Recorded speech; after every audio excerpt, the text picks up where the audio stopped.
Good morning students. आज हम history का फर्स्ट चैप्टर पढ़ेंगे, फ्रांसीसी क्रांति। 14 जुलाई 1789 की सुबह पेरिस नगर में आतंक का माहौल था। सम्राट ने सेना को शहर में घुसने का आदेश दे दिया था। अफवाह थी कि वह सेना को नागरिकों पर गोली चलाने का आदेश देने वाला है। लगभग 7,000 मर्द तथा औरतें टाउन हॉल के सामने एकत्र हुए और उन्होंने जन से सेना का गठन करने का निर्णय किया। हथियारों की खोज में वे बहुत से सरकारी भवनों में जबरन प्रवेश कर गए। अब देखिए क्या था बेटा, 14 जुलाई का दिन था और सन था हमारा 1789। उस समय पेरिस में आतंक का माहौल बन गया था। आतंक का माहौल मतलब सब लोग डरे हुए थे, इधर उधर भाग रहे थे। रीज़न क्या था उसका रीज़न था कि सम्राट ने सेना को कहा कि शहर के अंदर घुस जाओ और नागरिकों पर गोली चला दो। ऐसा उसने कहा नहीं था, लेकिन ये एक अफवाह थी, तो लोग उससे घबरा गए और लगभग 7,000 जो औरतें थी, 7,000 मर्द और औरतें इकट्ठे हुए और टाउन हॉल के सामने एकत्रित होकर उन्होंने एक जन सेना का गठन कर दिया था और बहुत से सरकारी भवनों में प्रवेश कर दिया था। किस वजह से किया था? ताकि वो हथियारों को खोज सकें, हथियारों को प्राप्त कर सकें, उनके पास भी हथियार हों। अतः सैकड़ों लोगों का एक समूह पेरिस नगर के पूर्वी भाग की ओर चल पड़ा और ब्रास्टिल किले की जेल को तोड़ डाला, जहां भारी मात्रा में गोला बारूद मिलने की संभावना थी। हथियारों पर कब्जे की इस सशस्त्र लड़ाई में ब्राजील का कमांडर मारा गया और कैदी छुड़ा लिए गए, जबकि उनकी संख्या केवल 7 थी। साथ ही सम्राट की निरंकुश शक्तियों का प्रतीक होने के कारण ब्राजील किला लोगों के घृणा का केंद्र था। इसीलिए किले को ढहा दिया गया और उनके अवशेष बाजार में उन लोगों को बेच दिए गए जो इस ध्वंस को बतौर समृद्धि चिन्ह सजोना चाहते थे। अब उन्होंने कहा कि बहुत से जो लोग थे वो पूर्वी भाग की ओर चल दिए थे, पेरिस के पूर्वी भाग की ओर, क्योंकि वहाँ पर क्या था, ब्राजील का एक किला था जिसमें काफ़ी गोला बारूद एकत्रित करके रखा हुआ था। उन्होंने सोचा कि वहाँ जो गोला बारूद रखा हुआ है वो हम अपने कब्जे में ले लेंगे, इसीलिए वो उसके अंदर घुस गए और उन्होंने वहाँ जितने भी कैदी थे उनको छुड़वा दिया और इसी लड़ाई झगड़े के बीच में ब्राजील का जो कमांडर था वो मारा गया। और बहुत से लोग ना इस ब्राजील के किले से घृणा करते थे, क्योंकि वहाँ पर गोला बारूद भी एकत्रित करके रखते थे वो लोग और बहुत से लोगों को कैदी बना कर रखते थे, इसलिए उन्हें उस किले से घृणा हो गई थी।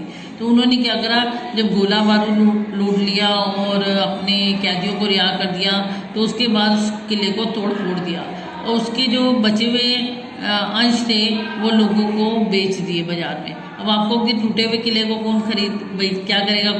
बहुत से लोग ऐसे होते हैं जो स्मृति चिन्ह के रूप में पुरानी चीज़ों को संजो कर रखते हैं, तो इसीलिए उन्होंने जो लोग उन्हें लेना चाहते थे उनको वो चीज़ें बेच दी गई। इस घटना के बाद कई दिनों तक पेरिस तथा देश के देहाती क्षेत्रों में और संघर्ष हुए। अधिकांश जनता पाव रोटी की महंगी कीमतों का विरोध कर रही थी। अब क्या था, वहाँ जो पाव रोटी थी, पाव रोटी क्या, जो आप रोटी खाते हो वहाँ पर पेरिस में बोला जाता था उसे पाव रोटी, उसकी कीमतें दिन प्रतिदिन बढ़ती जा रही थी, तो लोग उसे खरीदें कैसे? ठीक है, इस दौर में सियाहावलोकन करते हुए इतिहासकारों ने इसे एक लंबे घटनाक्रम की ऐसी शुरुआती कड़ियों से के रूप में देखा जिसकी पणगति फ्रांस के सम्राट को फांसी दिए जाने में हुई। हालांकि उस समय अधिकांश लोगों को ऐसे नतीजे की उम्मीद नहीं थी। ऐसा क्यों और कैसे हुआ?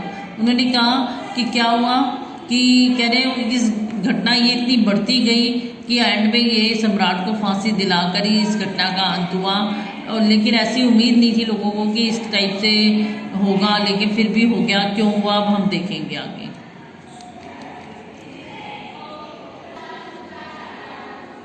सन 1774 में बूबो राजवंश का लुई 16वां फ्रांस की राजगद्दी पर आसीन हुआ। उस समय उसकी उम्र केवल 20 साल थी और उसका विवाह ऑस्ट्रिया की राजकुमारी मैरी एंटोनेट से हुआ था। अब वो कह रहे हैं कि जब फ्रांस का राजा गद्दी पर बिठाया गया तो वो एक तो बूबो वंश था, जैसे वंश बताते हैं कौन से वंश के हैं, और नाम था उसका लुई 16। जब वो उसे गद्दी पर बिठाया गया था केवल 20 साल का था और उसकी शादी जिससे हुई थी वो उस रानी का नाम था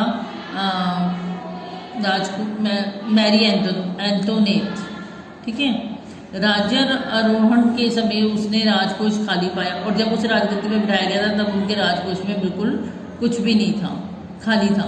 लंबे समय तक चले युद्धों के कारण फ्रांस के वित्तीय संसाधन नष्ट हो चुके हुए थे और ये काफ़ी समय तक युद्धों में लगा रहा, जिसके कारण क्या थी, इसके बाद जितनी भी धनराशि एकत्रित थी वो नष्ट हो चुकी हुई थी। वर्साई के विशाल महल और राज दरबार की शान शौकत बनाए रखने की फिजूल खर्ची का बोझ अलग से था।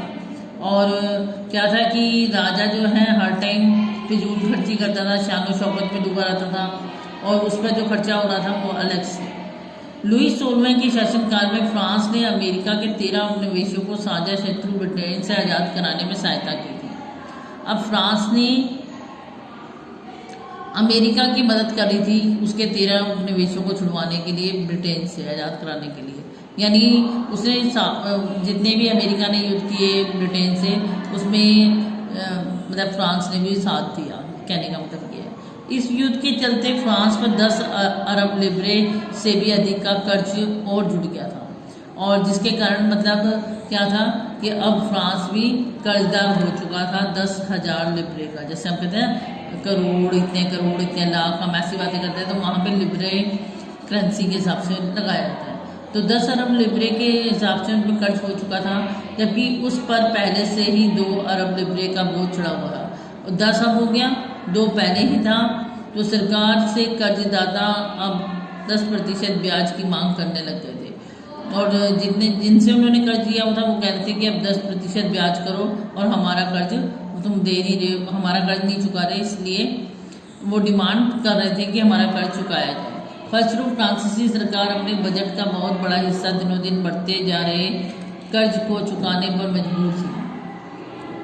और अब क्या किया जाता, जितना भी फ्रांसीसी सरकार के पास बजट था वो उसे अपने कर्ज चुकाने में लगी हुई थी। अपने नियमित खर्चों जैसे सेना के रखरखाव, राज दरबार, सरकारी कार्यालयों या विश्वविद्यालयों को चलाने के लिए फ्रांसीसी सरकार करों में वृद्धि के लिए बाध्य हो गई थी। पर यह कदम भी नाकाफी था। 18वीं सदी में फ्रांसीसी समाज 3 स्टेट्स में बटा था और केवल 3 स्टेट्स के लोग तीसरे स्टेट्स के लोग जनसाधारण यानी अदा करते थे। अब उन्होंने यहाँ पे बताया कि अब कैसे रखरखाव किया जाए, कैसे सरकार को चलाई जाए, कैसे विश्वविद्यालयों का खर्चा उठाया जाए, कैसे सेना का खर्चा पूरा किया जाए। इन सब के लिए क्या था, अब क्या कदम उठाया जाए। उन्होंने कहा कि कर बढ़ा दिए जाए और ये कर सिर्फ तीसरे स्टेट्स के लोग ही दे रहे थे, अदा कर रहे थे, जो तीसरे स्टेट्स के लोग में आता था जनसाधारण। तो आज के लिए बेटा इतना ही। नेक्स्ट क्लास में हम इससे आगे बढ़ेंगे, इससे अच्छी तरह रीड कर लेंगे। थैंक्स।